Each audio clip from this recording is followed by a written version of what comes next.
NewGenGamers.com.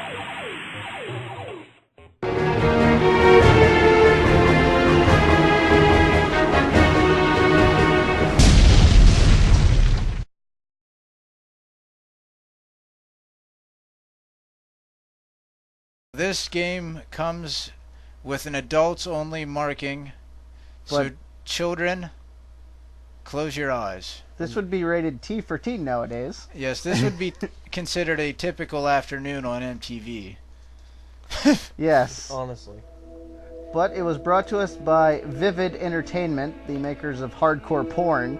So, this was given the illusion that there might actually be some sort of sexual content in this game. And again, they wanted to sell this system to everyone, so from children to adults, from educational games to this. To not so educational. Children. This is educational. This will rot your mind, kids. Look at those shorts. Could you imagine? And listen to the porno quality music. Turn that up for a second. Let's hear that. Oh my lord. Quality. And here's the best feature of the 3DO. Oh, you can pause it. You like what you see? You press that pause button. So wait a second. Where's the game interaction here?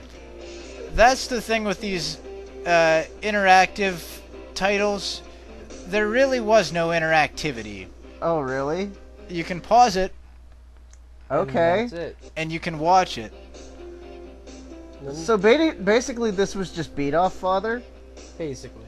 Okay. And they really missed their market on this because kids couldn't get their hands on it because it was an adults-only title. And anyone that was an adult would want a real porno. Yes. Nobody would consider this mildly alluring unless they were, I don't know, 40 and had never gotten laid. That's about the only market for this. And 13-year-olds. Yes. 40-year-old virgins and 13-year-olds, and neither one of them would play it. Yeah. This is creepy. It's like a family reunion more than a... it's been forever since I saw you. Hey, how's it going? Jimmy's here. Jimmy's here.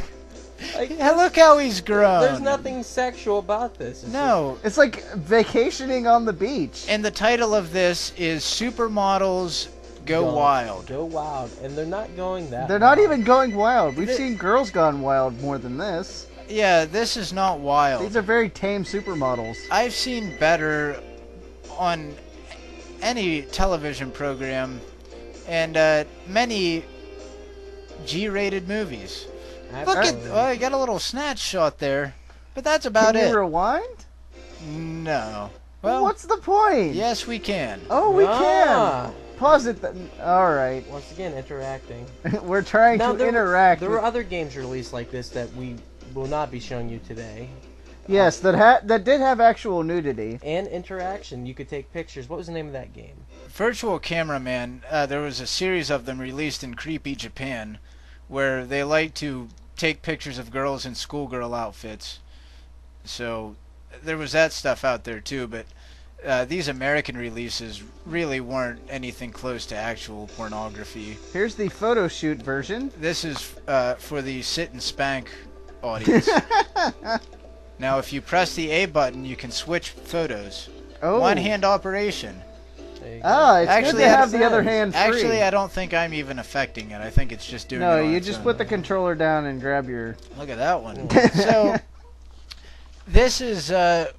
not a game. This is what the adults-only rating brought to you. One of the few systems to embrace the adults-only stuff, and why? Yeah, who's spending $50 on a game like this? Like, that's true. Pretty pointless. I mean, this was the beginning of the interactive age. It's one of the probably the only system that supported this. I think that if this came with the Vivid bodysuit that vibrates the areas of your body, it might have worked. But that wasn't released till years later. Yeah. So, we recommend this only to creepy porno collectors. And I know there's at least one out there that probably has this game. Oh! Oh, there's a thong. We have a thong. The thong, the thong, and we're off the internet. And it's really not that alluring. It's a thong. She's climbing rocks. In a thong. Yeah, look at her struggle. I think that's the end. Nope. We're not done Well, yet. now she's going to lay down on the rocks. Let's sun, she says. Nope, wait. Hold on. I'm still thinking about which rock I want to get on. But again, we have some pretty high quality video, even though there's only about 12 minutes of actual video In the entire disc. Yeah, so yeah, this is pointless. very, very pointless. Are we vacationing again at the lake? 3DO Oh, we're was- swimming now. On the spankability chart, we give it a -1, Yeah. right alongside taking a long car trip ride right beside your aunt. And that's pretty low. It gets boring in that car. All right, we've seen enough.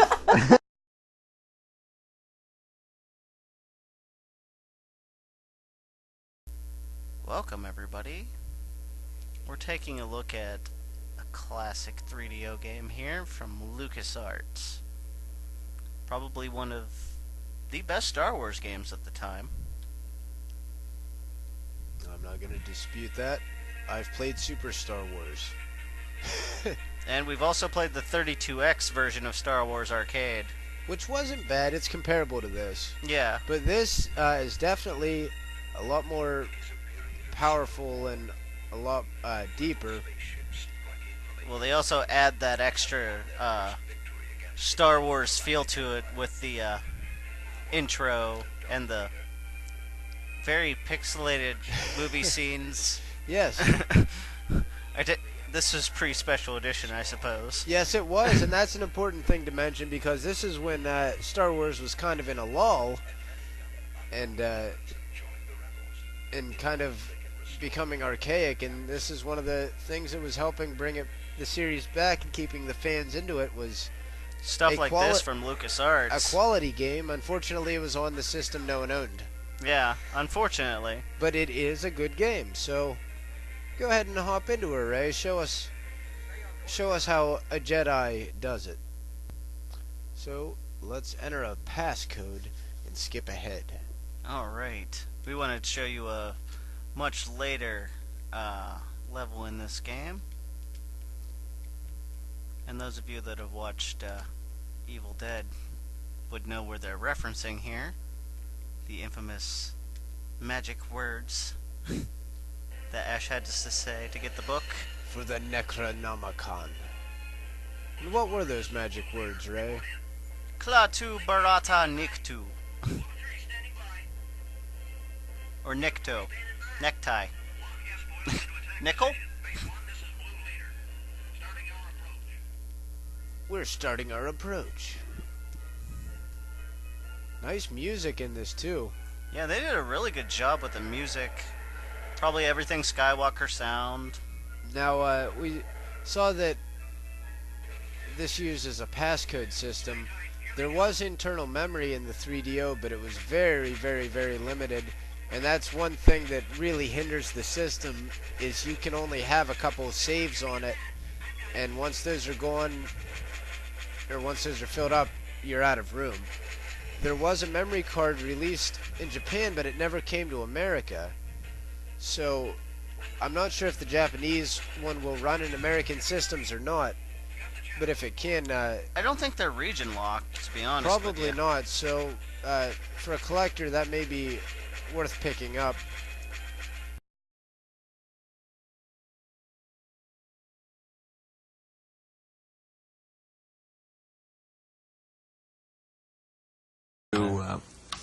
It's very easy to extend the realism and the graphics that are in the current products, and I think it's also you're going to increasingly see more creative possibilities for the player, which is I think where a lot of the educational value comes from.